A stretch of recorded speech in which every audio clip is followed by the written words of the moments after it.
Hello, hello, hello, beautiful people. Hey, how are you all doing? Welcome back to the new episode of Soaps and Sass, Beyond the Gates edition. Absolutely. We are at episode 25 today. Yes. So I'm Mama Sass. For anybody who's a new listener, welcome to the family. Thank you for being here. And I'm Baby Sass. Why don't we jump right into it with a recap? Yes. All right.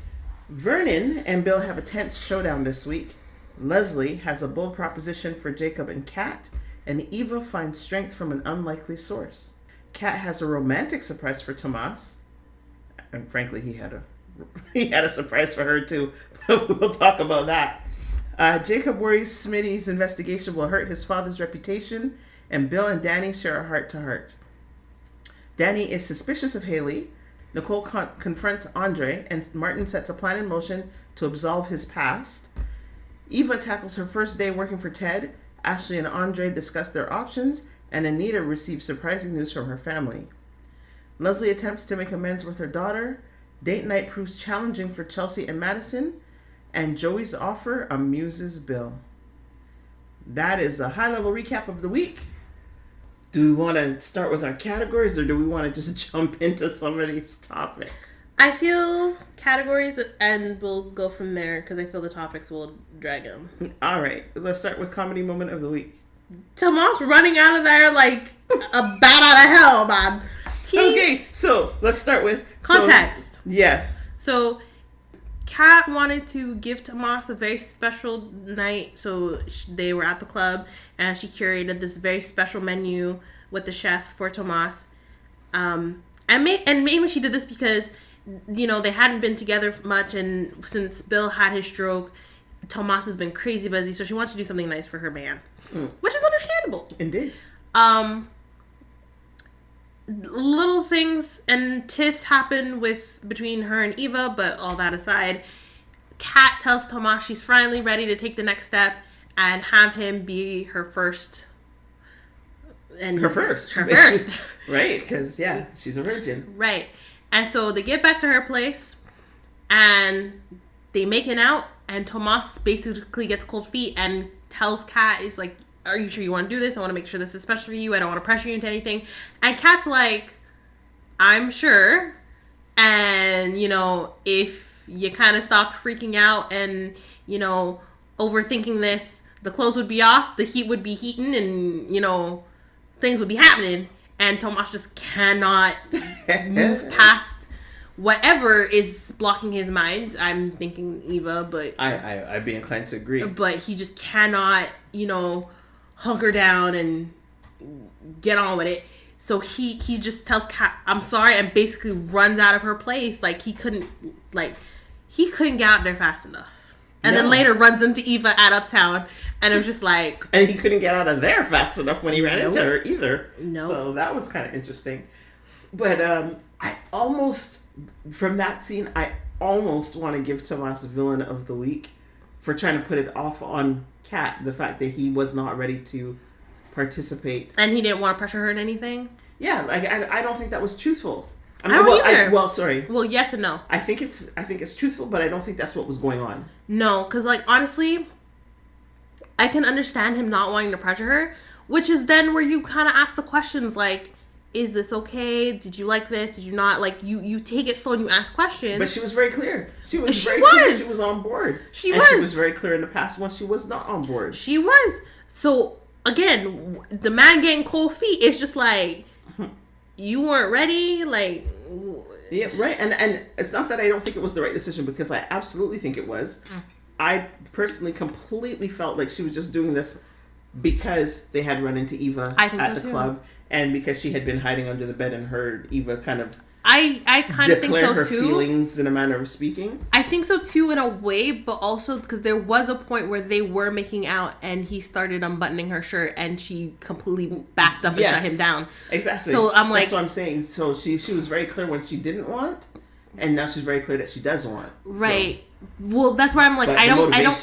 That's why I'm like, in the sense of Kat saying she's ready, because running into Eva the first at the club, sure, makes sense. But because she heard what she said at the hotel, I think doesn't totally, like, it matches up, but not totally, just because it's like, how long has it been since that happened? And like, you would think she would have done it or been at least more open to it at like when things were getting a little more hot and heavy the last time. Right. But what I'm finding, and I'm surprised by it, but Kat is coming across, even in her power, if I can put it that way, she's coming across as very insecure. She, I think she feels incredibly threatened by Eva. I don't think it's only about, no, you mess with my family and therefore you must which I appreciate. Pay the piper. I appreciate it though, because it's like, so far it's been like, up until this point it's been giving Kat is very, she thinks she's perfect and everything. Like, she thinks she's right, she thinks, yada yada yada. But I greatly appreciate the fact that now it's like, okay, no, you do have your insecurities, you are, you have your fears and all that. So it's like, you're more human, you're more fallible, you're more like, it's like, okay, it's like, you yourself do not see yourself as perfect. And it's like, I like that.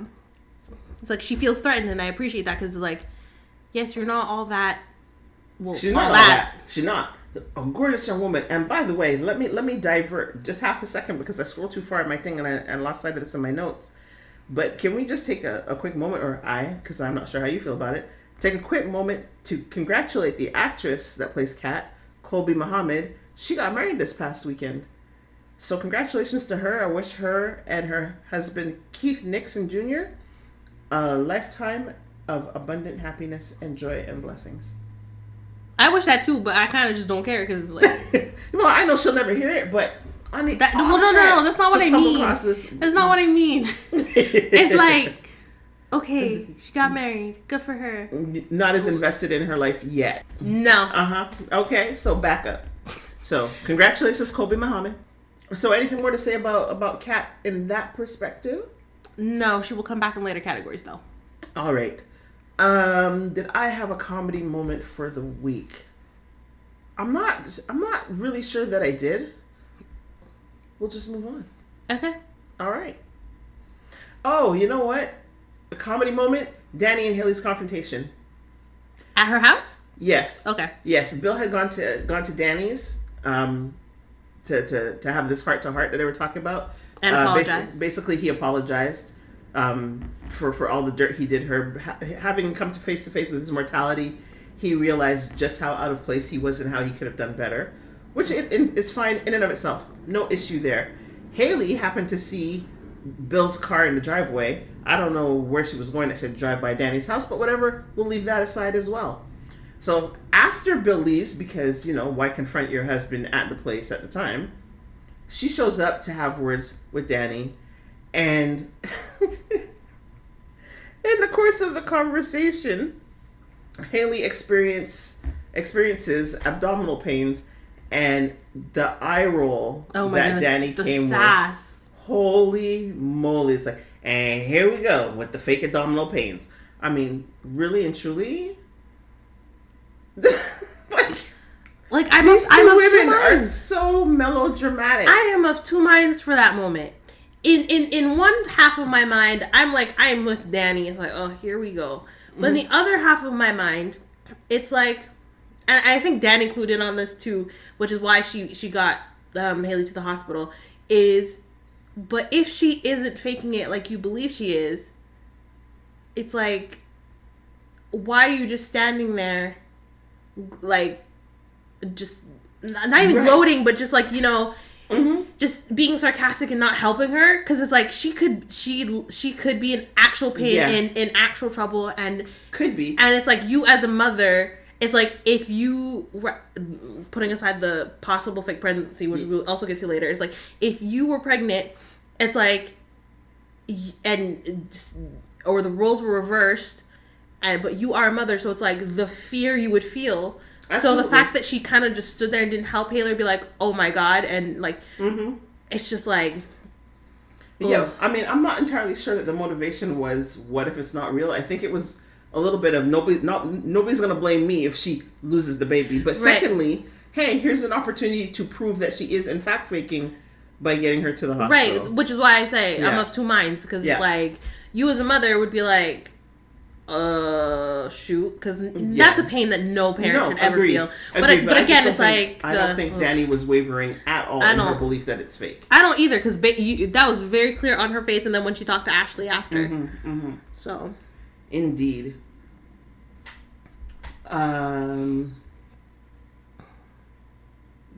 Martin is always good for comedy. Like, I think Martin is just pissed me off this overacting. Martin pissed me off this week, so I'm not even and whatever. So, yeah. Okay. Let's go to what had me hot. There was so much. Many things. There was so much. Do you want to start or should I? Because I will tell you, I will probably go on a rant if I start. Okay. Well, since we're talking about Dani and Haley, what had me hot, first of all, as I said, Haley showing up to confront Dani rather than Bill. But fast forward from that, when they're actually at the hospital, I had a real issue with this. And again, I don't live in America. I don't know how y'all do things. But when we get admitted to the hospital for tests and so on, we're not in our clothes anymore. We're in a hospital gown. Haley's up in that hospital bed and she's still wearing her Gucci two-piece, whatever. She's wearing Louis Vuitton, I don't know, designer green outfit. It's like, wait, how in the world did you have these exams that they were talking about and they did not put you in a hospital gown? Really? Because Bill got into a hospital gown fast enough when he had his stroke. And it's so interesting because now knowing what we know, which is later said at the end of the episode, it's like, okay, we kind of get why they didn't put you in a hospital gown, but they still should have to make it at least believable. She had an IV in her arm. Oh, I didn't see that. I just saw her rocking back and forth and crying. And she had an IV in her arm at one point. It's like, nah. They put you in a hospital gown for easy access, right? And exactly as you said, right? Because they were talking at one point, and we'll just go right into it. Talking about how she supposedly had this ultrasound. And you're not having an ultrasound with your clothes on. Nope. It's not happening. Nope. And not here in Canada. Nope. And Ashley said to one of the nurses who was helping Haley, she's like, oh, I can't find or did you put the imaging photos from her ultrasound in her file? And the nurse is like... Before you get there, because Dani had been trying to call Bill to let him know she was in the hospital. Haley was in the hospital. Bill didn't answer, but eventually showed up. I think he overheard or somehow, he got wind or was aware that Dani was still doubting. So then when he went and talked to Haley, and Haley's like, yeah, the baby's 14 weeks, as big as an apricot. I got to hear his heartbeat. She just Make it make sense. That is make it make sense. That is make it make sense. But that's what she told him. That is a make it make sense. That is my make it make sense. We are not there yet. That's what I'm saying. No, but just to get to the part where that you're about to come to with the conversation, because you need that kind of backstory to get to the conversation with Ashley. I would have gotten there with the make it make sense. Well, okay.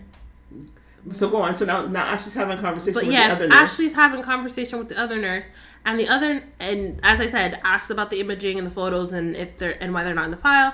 And the nurse is like, "Oh, Mrs. Hamilton didn't want it, so we didn't do it." And Haley's basically looking at... Ashley's looking at this other nurse like, what the... Exactly. And now confused and like, what is going on? This is where I was going because... And previously, Dani had said, she is faking, this is not the baby, yada, yada, yada. And that's what Dani had been saying to Ashley, which is where I was going with my thing. Never mind to make it make sense, or before we even get to the make it make sense. And then Ashley came back, or rather Bill came out, and said, yes, there was the ultrasound. She heard the heartbeat. It's 10 weeks old, blah, blah, blah. At which point, Dani was like, oh, I guess I was wrong. To then get to your conversation where we find out maybe Dani ain't wrong. Nope. And it's really frustrating because Dani was waiting for an elevator with Andre. And when the elevator came up, it was a little crowded. So Dani's like, I want to take the stairs.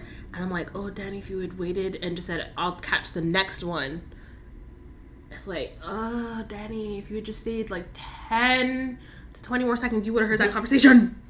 It'll come out because, you know what? Bill is not that kind of stupid. No, but this is the other thing that also had me confused because I'm like, because I'm like, through the weeks since Haley said she's pregnant, I'm like, okay, the first 2-3 weeks I can understand. After that, I'm like, how are you still wearing like tight fitted clothes? I get not all women show, or have big bellies, but even still, I feel your belly would grow enough. Well, you would swell a little bit. Right. So I'm like, how are you still wearing these tight-fitted clothes? But not like, everybody does, is the other thing. Not everybody does. Like, there's some small women who are like 8 months pregnant. You can hardly tell. Right, which I get. Others where it's like, my goodness, how are you maneuvering with that belly? But like, yes, it's like I get that, but it's like, but still, it's like, even you would expect like at least a little bit of a bum, and in these, I feel like for the show, at least because it's soap opera, they'd actually want to make it like clear that you're pregnant. Not at 10 weeks. So no, but even still, it's like I would expect Haley to start wearing a little bit more looser, maybe still fitted, but not as fitted and like tight, because it's like you looking like you're wearing some like corset wearing clothes. For me, just based on my experience, speaking of corsets, it's the tight tops that are squeezing her bosom, because my experience, those were the first things to get sore. You want as much room in that as you can get. I'm like, so that's my experience anyway. Part of me is and here's the thing for me, I get that there are bras made for women for when they're pregnant and after, but I'm like, as a pregnant woman, why do you want to wear a bra? Why? It's just, as you just said, it's sore. I don't. They get heavier. They get heavier, and already, I mean, especially if you're a full figured woman or a well endowed woman, with a larger bosom. Yeah, you need that extra support, because it's like walking around with five pounds each, right? A 5-pound bag of flour on your chest. Yeah. COVID didn't do us any favors that way. And if you have the right bra, you don't even notice them anymore, or not as much anyway. I feel like there was another point I wanted to make on the Haley front, but I think it was the clothing, so I'm gonna move on. Okay, so I had you hot. I think there's more for me, and I'm just trying to remember. Okay, so number one at the very top of my list, Martin, because Martin, I will say this, Martin, I can't have Martin as a partner in crime for nothing. He's too antsy. He's too fidgety. The man was at the casino ready to deal with shady white man Kenneth to get him his money, and Bill had walked in, but Martin was pacing like he was so like a caged panther, right? And I'm like, Martin, no, I can't. If this is how you're gonna behave, God, like if I need to, and this is for satire, I don't mean this literally, but if I need to bury a body, I'm not calling you, because you're gonna get me in trouble. Oh my goodness, you're the one who's gonna get me. You're the one who's gonna get me caught. I know every step I need to do, and and if I call you, I'm gonna be caught because of you. Like, Martin is not the one. I don't know how Martin keeps secrets, because Martin, ridiculous on a level. And then to make matters worse, he goes to the country club and starts following Mr. Shady White Man Kenneth. And this is the only time I can ever give props to Diego for intervening and actually talking to Martin, because what were you thinking? What in the world? But even before that, they were trying to make the plan. Vernon told him, go home to your family. And then, I don't even know what exactly triggered Martin, because Martin was home talking to Smitty. Something triggered him. Next thing you know, he shows up at Bill's office, where you have... I don't even think he went home, but okay. No, he was home, and then he suddenly got this emergency call on his phone, which he didn't really. And then he left Smitty, went looking, according to him, he went looking for Bill. Ted. Oh, no, he was looking for Bill. Looking for Bill. Went into Bill's office to find Malone, Ted, and Vernon, and Joey. Yep. And I'm not sure if Bill had showed up yet. Bill, Hawthorne was there. Everybody was basically there. Everyone was there. He was the last one to show up. Right? And then, which leads to the question as well, and this is not really what had me hot, but it ties in. Martin's a hothead. Like, I don't know how he's a congressman. He has no poker face. Like, and this is the thing. The guy's threatening him. And his children. Kenneth is threatening him. And Samantha and he's trying to, pose up. But the minute the guy says something, his poker face is just shot to crap. It's like, come on.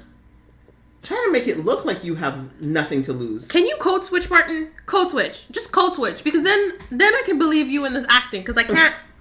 It was ridiculous. Like, Martin, and then to make matters worse, he's at the country club. Bill handles the shady white man Kenneth, and basically threatening him. He's like, you got 2 days to get out of town, and if you don't, like, you know, you will be dealt with, yada yada yada. And then calls Martin and asks him where he's at. Martin's like, I'm at the club. So he's like, bet, I'll meet you there in like 15 minutes. He shows up, Bill shows up, and immediately, and I don't know why he asked this in such a loud voice for everyone in the club to hear, but it's like, so how'd it go? What'd you do? Is it gone? Did you take the money? Whatever he asked him. But and Bill's like, will you shut up? And I'm like, Martin, it's not like you're at Bill's office and you're like, I'm at your office or whatever, and y'all can talk and whatever. No, you're at the country club where whoever and probably Miss Nosy Gossip is sitting, listening to your conversation. Alicia or Anastasia or whatever her name is. From back in the... Yes. And you're just, and Bill's like, you need to shut up and leave it alone. I'm not going to tell you anything. And I'm just like, Martin, you clearly do not know of the concept plausible deniability. Because you're trying to get involved in everything. It's like, Martin, if you stay out of it, if you end up getting sent to having to testify or whatever, you have plausible deniability. You can say, I knew they were having a meeting, but I don't know what they were talking about. He talked about he need to know. Every time you don't need to know because he's screwing it up. That's why I'm like, like when he walks into the back room, hello, is anybody here? Dude, what are you doing? Oh my goodness. And not to suggest that we are criminal masterminds. Oh no. But we have more common sense than Martin. Holy, that was much. And the other thing that made me laugh, I just happened to be, so as I've mentioned in previous podcasts, every so often I go back and I listen to some of our podcasts from the beginning of our series, and I just happened to be listening to episode 13 for Beyond the Gates, and in that we had Auntie Sass as our special guest, and we were talking about exactly this situation. We were trying to figure out, what did Martin do, what's going on, and I think it was you and Auntie Sass were saying Martin is losing his mind because his husband is an investigative reporter, and if anybody's going to blow this case wide open, it's going to be Smitty. And lo and behold, here we are in June, 6 weeks later or so, and there it is. Smitty is fitting to blow this whole thing wide open. Like, oh my goodness. And that is actually my other comedy moment of the week, because in that same episode, Auntie Sass was talking about how she does not really appreciate the relationship that Martin and Smitty have. Mm-hmm. Right? We've got all these strong women that are portrayed in this series, and then you flash to this same-sex couple, and it's like a throwback to the 50s. And as Auntie Sass put it, and I wish I had done an audio clip to play it back, she says, you know, Martin's in there like, I'm going to do some man business. You stay here and cook the food. And off he goes, right? And so now we come to this week, and there's a point where Martin realizes, because I think Vernon said to him, go home, talk to your husband. It might have also been Anita, because... No, Martin hadn't spoken to Anita. I don't know, probably, because I know he said he'd spoken to his grandmother, and, you know, he got all sentimental and said, and just in case, and Smitty was like, you had me until the just in case. Right. So it might have been because he was speaking to Anita. That's right. Yes, he did speak to Anita. And so Smitty's like, I really need to talk to you, because Smitty is aware of all these things he's finding. And it's like, yeah, I need to share this with my husband because my husband's at risk. And then Martin says, you know, what I realize is home life, it has been all about me. I have been the center focus. And I must admit, I really like it. Yeah, we know, Martin. Thanks. You know, but and then he's like, but really, it should be balanced. We should try to focus on you. You're trying to rebuild your career. And it was just like, okay. But it was funny the way Martin says, it's been a little centered, but I admit I like it. You know, it's like, so thank you for that little comedy moment in there. But we were talking about what had me hot. Yes. The other thing that had me hot was Kat just... Okay, so Jacob and Kat were at Orphe Jeans, and they had seen Leslie and Eva sitting together, holding hands, because obviously it's like mother-daughter, yada, yada. And so, again, Jacob telling her information that really, why are you telling her this information? Now, so Jacob's like, well, we found evidence that there was a scratch on the helmet in the video. If we can look deeper at the scratch and match it to the helmet and it's the same scratch and everything, we can put Leslie at the scene of the crime. Great.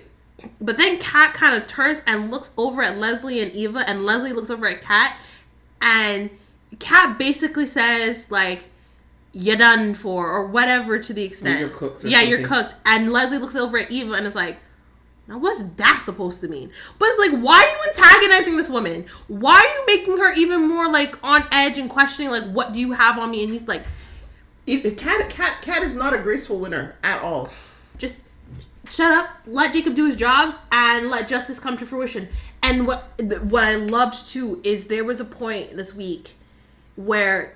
I think it was the same episode where Kat and Tomas were gonna have dinner, and Ted and Eva show up at the club. Kat's already there. I think she had talked to the chef, and basically Kat starts getting up into Eva's face, talking about, you know, this is why you have the heir and the spare, and then was sassy, right? And then talking about, it's like Eva's like, oh, Kat, what could I have done, or what could I have hidden? And the look on Kat's face kind of gets like, oh, I'm a get you, but it's like she knew she couldn't say anything without throwing herself under the bus and dashing the investigation.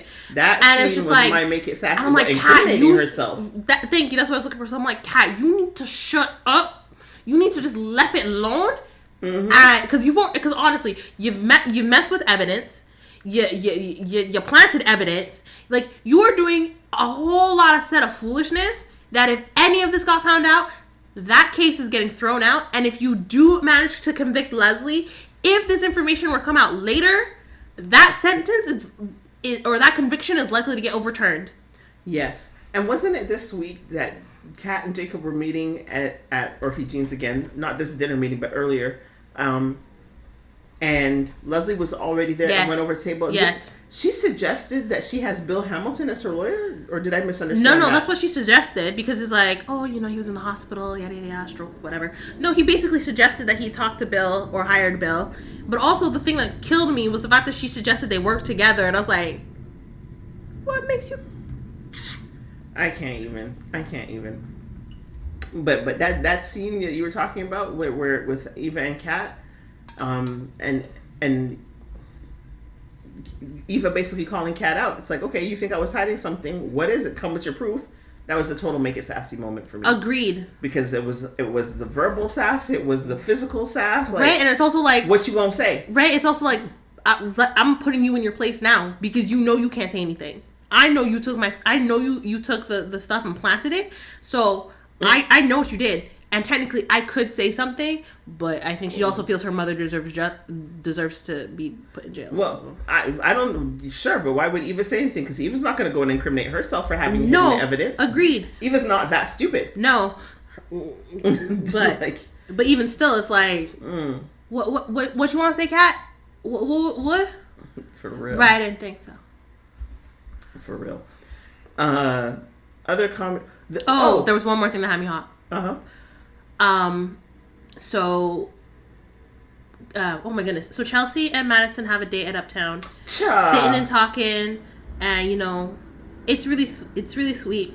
But then Madison kind of looks over, and she has like this weird look on her face, but then looks back at Chelsea, and Chelsea's like, "Oh, did someone catch your eye?" She's like, "I'm not sure. Like, maybe they were a former patient." And then the camera pans, and we see Allison, Chelsea's kind of sort of ex, not really, because really you because I'm like, you dated for like all of 5 minutes, and just so Madison decides, like, she's like, I got an early morning, so I'm gonna leave, but I'm like, clearly you. This is after Allison interrupts her dinner, right? And one thing I will appreciate that Allison said is, she introduces herself and then it's like, I hope you still feel that way, because she said it's like intruding or whatever. Yeah, you're not being rude. Right. It's like, I hope you still feel that way because I'm about to like intrude even more.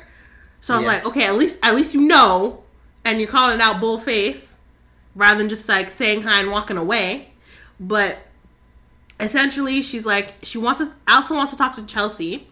And so Madison's like, you know, it's fine, I have an early morning. And Chelsea's like, no, you don't have to leave. But she's like, no, it's all cool. So Madison leaves. And then Allison, with the audacity to sit where Madison was sitting rather than just across from Chelsea, starts telling Chelsea about how, like, she's sorry. Chelsea wasn't wrong. She was feeling the vibes, but, her husband basically gave her an ultimatum, and the marriage is not the same anymore. She's like, I'm not married to the person who I thought I was married to. And basically tells Chelsea she wants to pick up where she left off. And it's like, excuse me, did you not see her sitting there with her girlfriend not 2 minutes ago? Like, the audacity you have to say to this woman, oh, I want us to pick up where we left off. Like, are you trying to say you want to have a polyamorous relationship with Chelsea, or just be, exclusive to each other? Because I'm like, the disrespect to say that when she was just on a date with her girlfriend is kind of very strong and audacious. And I feel really bad for Madison, because I assume she forgot something, because she ended up walking back and seeing Chelsea and Allison sitting there. That's a preview for next week. No, that wasn't a preview for next week. She walked in at that before the episode ended. Okay. And so she sees this, and Madison kind of has this look on her face like, oh, it's like, But I'm like, honestly, one conversation to have with Chelsea after, because it's like, just be honest, like, look, when I forgot something and I came back and I saw you sitting there together and it made me feel away, so I just want to know what's going on. It's like, be honest, but also I'm like, Chelsea, I hope you be like, no. I think that Chelsea will say no. I totally believe that. And I admire Allison from the perspective of being direct and saying what it is you want. That's a trait I would like to develop in myself.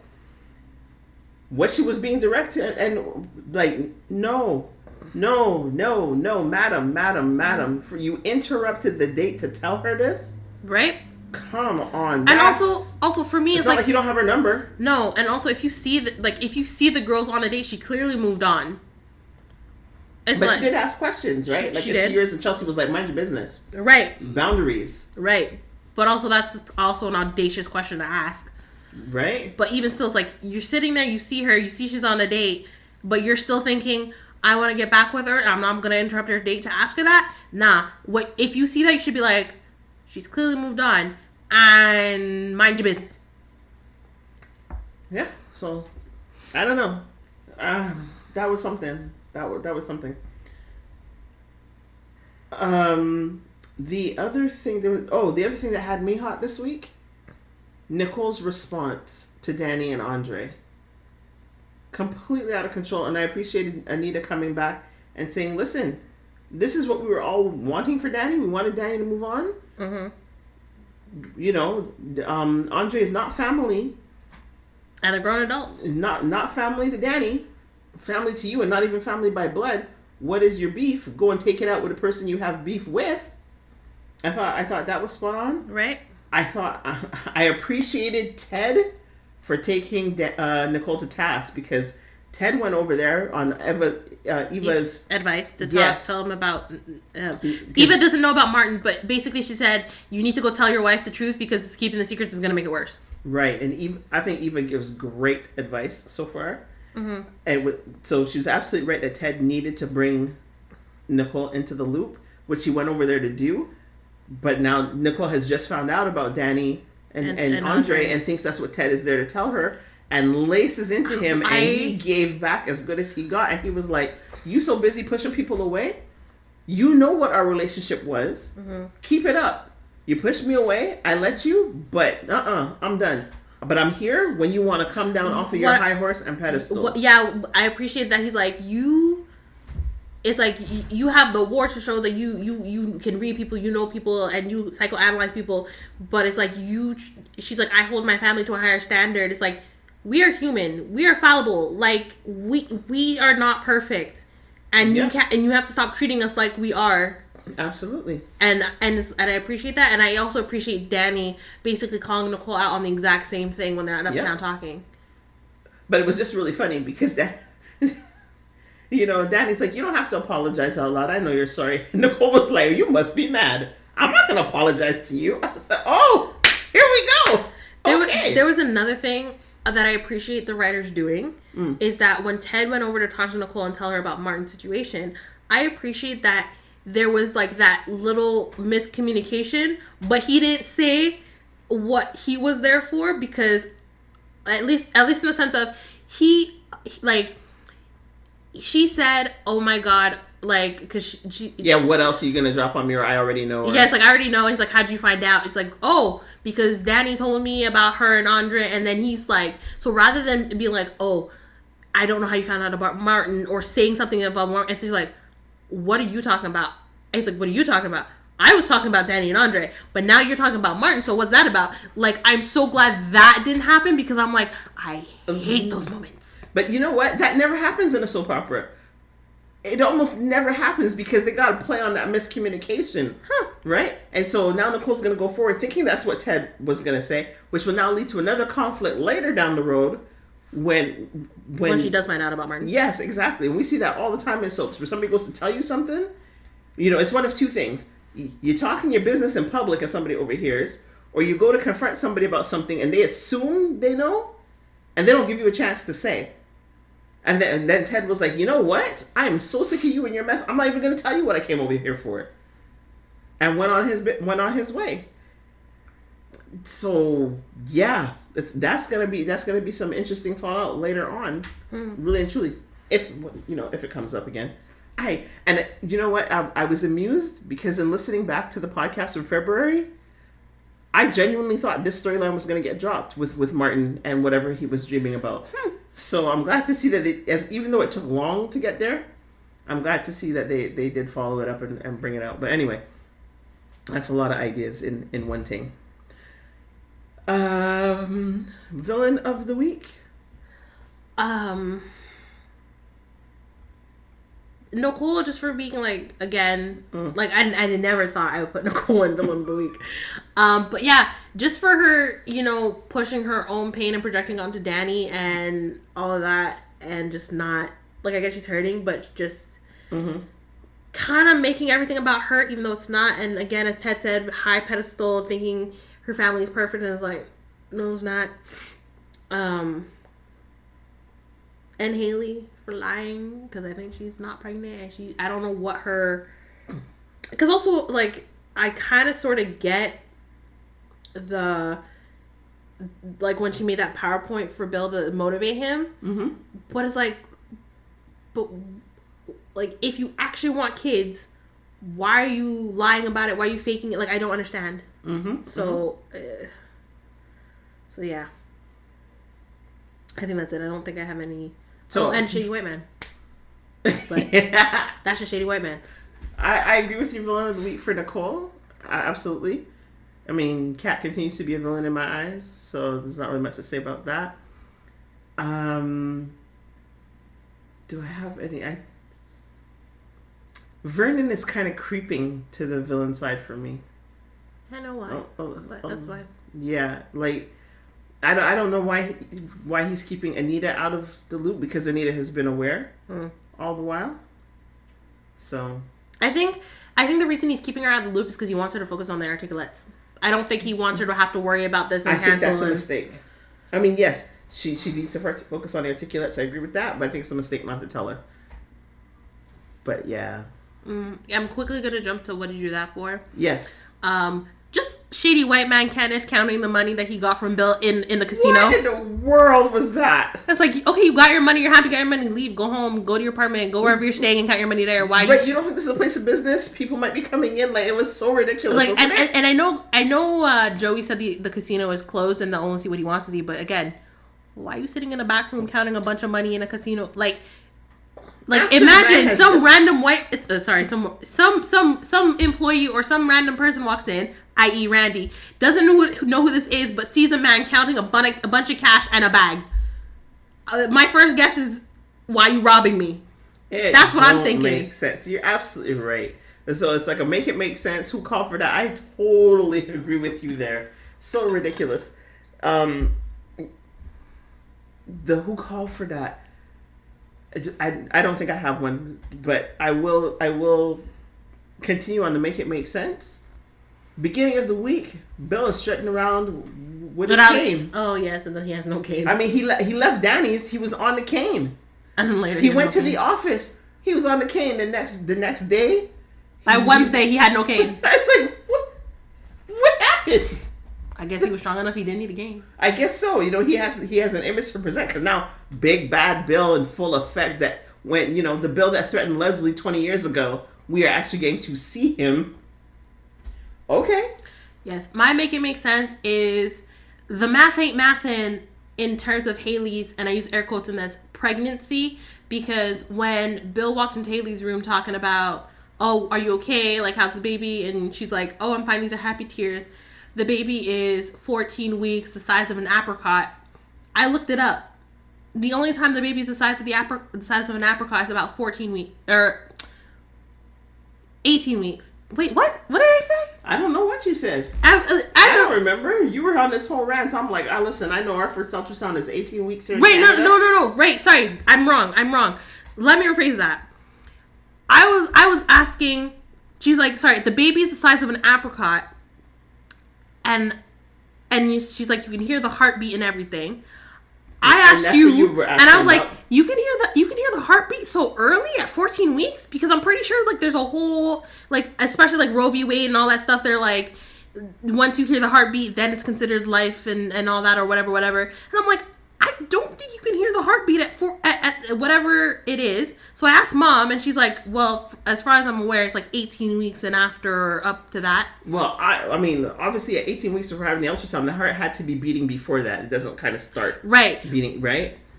But yeah.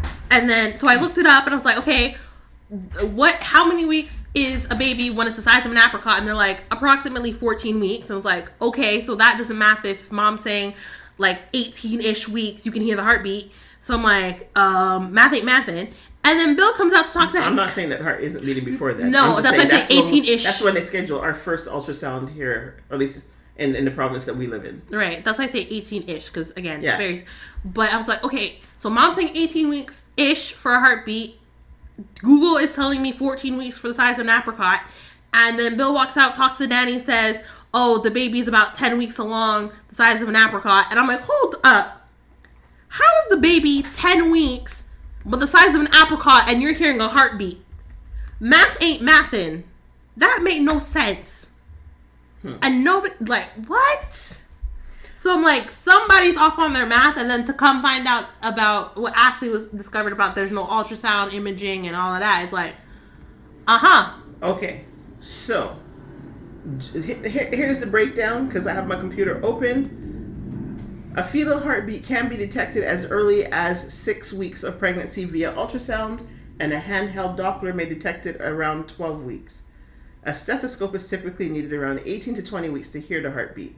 And if you want a more detailed breakdown, a vaginal ultrasound can detect the fetal heartbeat as early as 5.5 to 6 weeks, with a more reliable assessment between 6.5 to 7 weeks. Okay, so we can technically hear the heartbeat in the very early stages of, pregnancy. And again, but if that's the kind of ultrasound they were doing, why ain't she in a gown? But I already mentioned that. Right. So. But even still, that aside, the fact that Haley said the baby's the size of an apricot, and that's about 14 weeks, but Bill's saying 10 weeks, is like, how far along are you? Because that's a 4-week difference. Again, well, to our point that she's lying. Right, and I think even the doctor said she's like 12 weeks along. I don't even know. So but again, I think that's intentional. I think that's intentional, and making sure that we are paying attention as viewers. Oh my goodness, I'm just like, the math ain't mathin'. So for me, it's a make it make sense. How in quotes far along is Haley actually, or supposedly? Because I'm like, the math ain't freaking mathin'. Indeed. All right. Hero of the week. My hero of the week is actually going to be Bill. I see you looking like, what? You have to break this down for me, Mama Sass. Bill is my hero of the week because the Duprees have pooped all over Bill. And in fairness, they needed to, because he did Dani dirty. Right? But then, as soon as this blows up with Martin, as Bill predicted, they would need him again. Vernon summoned Bill to the house, was disrespectful to him again, but was just like, you know what, Bill, you need to be in on this because you played a part 2 years ago. It's going to come back to bite you if you don't. Right? So it's like, okay. And Bill did step up to the plate. Bill stepped up to the plate. He did his very best to handle Martin, so Martin didn't blow all things to Kingdom Come. He was very effective with Kenneth. And I like the way he makes his threat. He explains exactly how it's going to go down. Kenneth is like, if I don't leave, what, you're going to kill me? And Bill was like, no, my part in this transaction is done. I won't be the one to kill you. And Kenneth was too stupid to pick up on what. It's like, it's not going to be Bill, but somebody else might come in. But either way, I appreciate Bill for stepping up, whether he did it for financial reasons, whether he did it because his kids are still Dupree's. I don't really care. The fact is he stepped up when he could have just stepped off. I did completely forget about this. I will give Bill Villain of the Week, though, because of how he treated Tomas when Tomas was dropping off papers.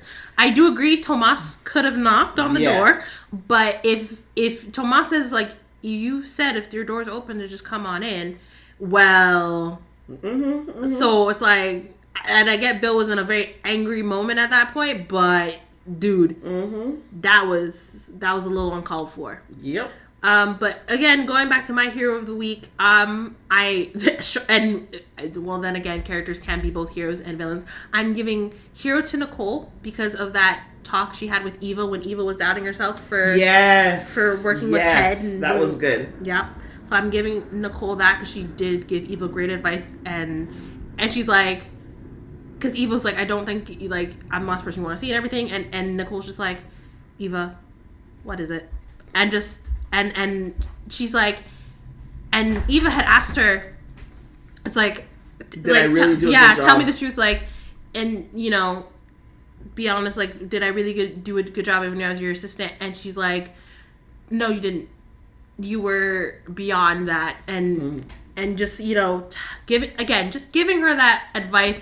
And in that moment, it was also kind of like motherly advice as well. And I really like that because I'm like, yes, you're mad at Eva, and it's very clear, but, you see she's upset, and you're putting your anger aside to help her, because I'm like, I think even though you're upset, you do still see that young lady who helped you when she... and was in a tough position. Yeah, it's like, and it's like, yes, it was the facade for the most part, and it was under, false pretenses, but... I take a little bit of exception to a facade for the most part, because I don't think it was for the most part.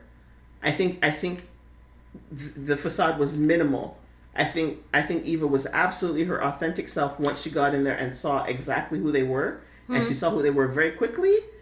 So I think once she had the job, right, the facade was to get in and get the job and who she thought Ted was. But as soon as she saw that was a lie, I think Eva was her authentic self the whole time she was there. Fair enough. And then I will also give Hero to the Week, shockingly, to Kat for sort of kind of putting up, not putting up, but putting aside her grievances to help Eva with the practice and getting her situated. Are so generous on that one. I am, because there was a brief moment when they were talking, and I'm with Kat. It's like, can you imagine us sitting here? Like, I never thought we'd sit here. And they kind of had this little sisterly moment, and I was like, it's kind of the beginning, but also not. But it's like, so it's just, I will. So generous. I know I'm so generous, but it's like, it's just because of that. Yes, you're at each other's throats, but as Kat said, it's like, I'm doing this for the people who work there and for my dad, because if you crash and burn, that's kind of on me. But Kat was still very helpful for what she did, and I will give her. But I see a setup for a problem coming. I do too. And the setup for the problem is with the accreditation, which is going to be very serious. Yes, because that thing came up and Kat's like, ignore it. And I was like, don't ignore it. Exactly. Why would you ignore that? Oh, let me put that in our tracker. Because it's like, how dare you ignore that? Especially if you say that's important. No. Yep. It's like, and you just said, it's like, we did it recently. But, and then on top of that, Eva kind of told Leslie about it. And I'm like, that's gonna... Eva needs to not talk to Leslie about her job. No. Absolutely. No. We are the week. Sorry, I apologize if y'all hear me typing. June they might hit the little... Yeah. Okay, so... this is... Sorry, I'm talking as I type. Go ahead. I can mutter in my head. Okay, and then we had Kesika Delulu of the Week. I'm gonna just give that to Martin because he thought he could do whatever he could do. Gosh. And I'm like, you idiot of a man. Yeah, I don't think I have anyone else. Oh, I guess my Kesika though is, aside from Martin, is actually for asking Andre on a date. I was wondering when we were gonna get to that. Because one, I'm like, okay, so Jacob, well, no, Naomi is right that you kind of have feelings for someone else. Mm-hmm. Jacob will definitely be right if he finds out y'all on a date, walking up into Uptown, seeing y'all together. Also, the fact that, because this is what also bugs me, is Ashley said this to Andre. I know you said you were seeing someone. Mm-hmm. Still proceeds to ask him out. Mm-hmm. Andre being like, oh, it's not exclusive. Mm-hmm. It's like, you sure? You might want to talk with Dani about that one, because if Dani sees you, oh, she's gonna rip into you, like, and then Nicole's gonna rip into you, because it's like, she told you, it's like, don't hurt my sister. So you're gonna get ripped from all sides. And then if Derek sees you, and this is more towards Ashley, he's gonna be even more pissed off than he already is, even though y'all broke up, because it's like, and here we go. Okay, well, see, I'm wondering if there's going to be any reason to see Derek anymore, because the only thing that was anchoring Derek to the canvas was Ashley. You can't even say it was Jacob and Naomi. Who knows? So he might now become like Stalker Diego, who pops up every once in a while, but who knows? That was so delightful to see Diego. Right, but the fact that Andre still agreed. Seriously, I don't even. No, that's a bad move. Shanice told you not to do it, Ashley. Everybody, like, And you know what? I'm gonna give an honorable mention as a hero of the week to Shanice, because clearly she knows her job if Bill is already walking around without a cane. That's some good stuff. Oh, and this isn't even a make it sassy or a kiss a cooker, but this is my honorable mention for Madison, because even though she was like, I don't know how late this lady was, but it, because I'm like, that was a great story though. I've heard so many well, not so many, but I've heard excuses for why someone couldn't make it to a date or why they're late to a date. And I love how Kat's like, okay, I'll check the hospital because I'm here to see where she's at, what's going on, let you know. And then tells Chelsea her shift ended 2 hours ago. So I'm like, your shift ended 2 hours ago. Chelsea's pretty much getting up to leave, and Madison races in a set of scrubs. And I'm like, yeah. How? Like, okay, you were ready, you had the fit and everything. So I'm like, you running into the kid, you know, projectile vomiting, calming the kid down, calming the mom down, taking a shower. All this took 2 hours? Oh, and racing to get to the restaurant, because also it might have been, you know, traffic and she had to get treated as well. Yeah, had to get treated and again also possibly distance from the hospital to the restaurant, because we don't know. But I'm like, all this took 2 hours or almost 2 hours. Like, damn. Yeah. The only question I had about that: why are you getting dressed at the hospital? Never mind. I know we see it all the time on General Hospital that people are getting dressed to go out wherever, and they're doing it in the locker room. Probably because it's easier. What? Probably because depending on when they finish, they're like, I don't have time to go home, and which is then why I'm like, they have showers at the hospital, obviously. Right. But for me, it's also like, okay, if you know someone's shift gets off at this time, why are you booking the date for like half an hour to 45 minutes after they finish their shift? Like, why not let them have enough time to get home? I think she did have enough time to get home, because really and truly, oh, that's true. It was also almost 2 hours. So right. Exactly, fair enough. And I think Chelsea had been waiting half an hour to 45 minutes, maybe an hour. Oh yeah, so to your point, yeah, okay, never mind. Yeah. Never mind. Yeah, because she did say she should have been here by now, and it's like almost 2 hours, so it's like yeah. But just at least, but the fact like my phone wouldn't turn on, and I had to get in my bag, and then my phone still wouldn't turn on, and then so I couldn't call you. That was my other question. It's like, for me, it's like you're at the hospital. There are phones. You couldn't call Chelsea and be like, hey, I'm like... You are assuming that she has memorized Chelsea's phone number at this point. Fair enough. And do people memorize phone numbers anymore? Exactly. So that one I could see. Although maybe she could have asked Shanice or somebody. Shanice or Ashley. It's like... Right. She knows the family enough that they could have tracked it down. But and real world solutions to fictional stories. And I've lost my train of thought. Oh, it was I was a little icked by Madison was talking about, she had this great dress, she had these great shoes, she had a great purse that's now ruined, and she'd saved up to buy the purse. Or what have you. I don't know you're on this. And then she was, Chelsea was like, oh, maybe I could help fix the purse. And Madison's like, no, it's beyond repair. Maybe I could just get a new one. And then she's like, oh, I actually know somebody who has designer purses that I would like to get my hands on. And I was like, it is very early in the relationship. For me, I felt to even make that kind of joke. Right, but here's the thing. Maybe you were talking about buying it. Maybe you were. I don't know, but I didn't like it. I agree on that front. And it's like, well, they've already said they love each other, so, well. Did they? Well, they're like, I'm in love. And she's like, well, I feel the same way. So, really. Oh, yeah. It's like, all bets are out the window at this Dani point. said it for Chelsea. Either way, all bets are out the window at this point. Mm-hmm. It's like, well. Yeah, and they were talking about how fast they fall. What you call it? Leapfrogging, yeah. But I wouldn't. Part of me is like, I wouldn't say it's how fast she falls. She does say she keeps her heart guarded and yada yada. But I think it's the,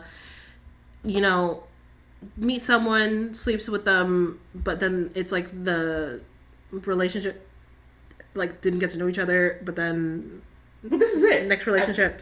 Maybe I'm old fashioned. Maybe I'm prudish, but I don't know how you are giving that most intimate part of yourself, having sex with somebody, and you don't actually know them.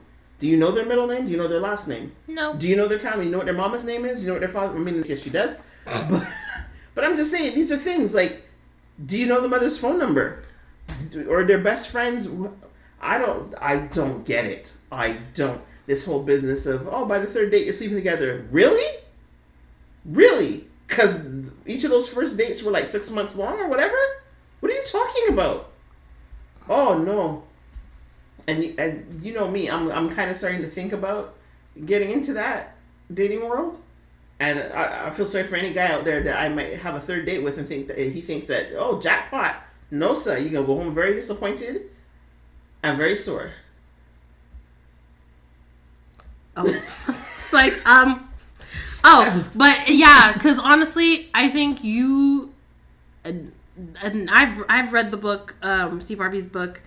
Think Like a Lady. Yeah. Or Think Like a Man, Act Like a Lady. Yeah. And great book. It is a great book. It took me all of high school to read.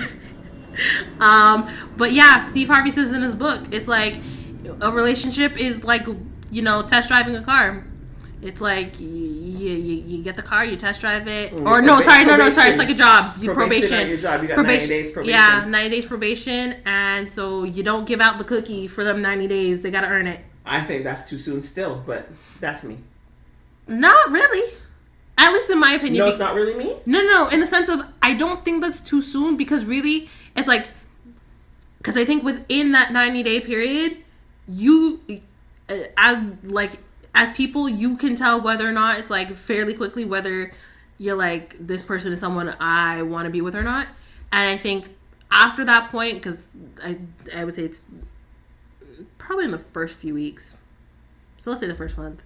Or even the first few days, you figure out if you want to be with this person or not. And then after that, it's like actually getting to know. It's like, are you actually trying to get to know me, or are you trying to get in my pants? And if you're trying to get in my pants, to the curb. If not, it's like you have to earn the cookie. Yes, agreed. I think you would be surprised how many people can fake who they are for 90 days. That's all I'm saying. And now I think it needs to be 90 days of in person, not 90 days online. But no, for so sure. Far off for sure, I agree with that, because I'm like, we're off topic and over time, but it's like, it's like you talk to the person, you get to know the person, you go on the date, and from there, most definitely in person and all of that. Because if you're doing 90 days online, that's a long distance relationship. That's definitely not an in-person relationship. But for me, and this is something I tell them straight off the bat, I'm like, sex ain't happening. Not off the bat, no. And two, it's like, I basically go Steve Harvey's rule. I'm like, 90 days. And it very quickly do I find out if they're like willing to put in the effort. And then after 90 days, well, then that's the whole other story. But for the 90 days is like, Yeah, you gotta put an effort. Well, not you have to. You still gotta put in the effort after. But it's like I'm gonna weed out the ones who clearly came for something else fairly quickly. Yeah, absolutely. All right. Anything we forgot? I don't think so. And if we did, oh well. Any predictions?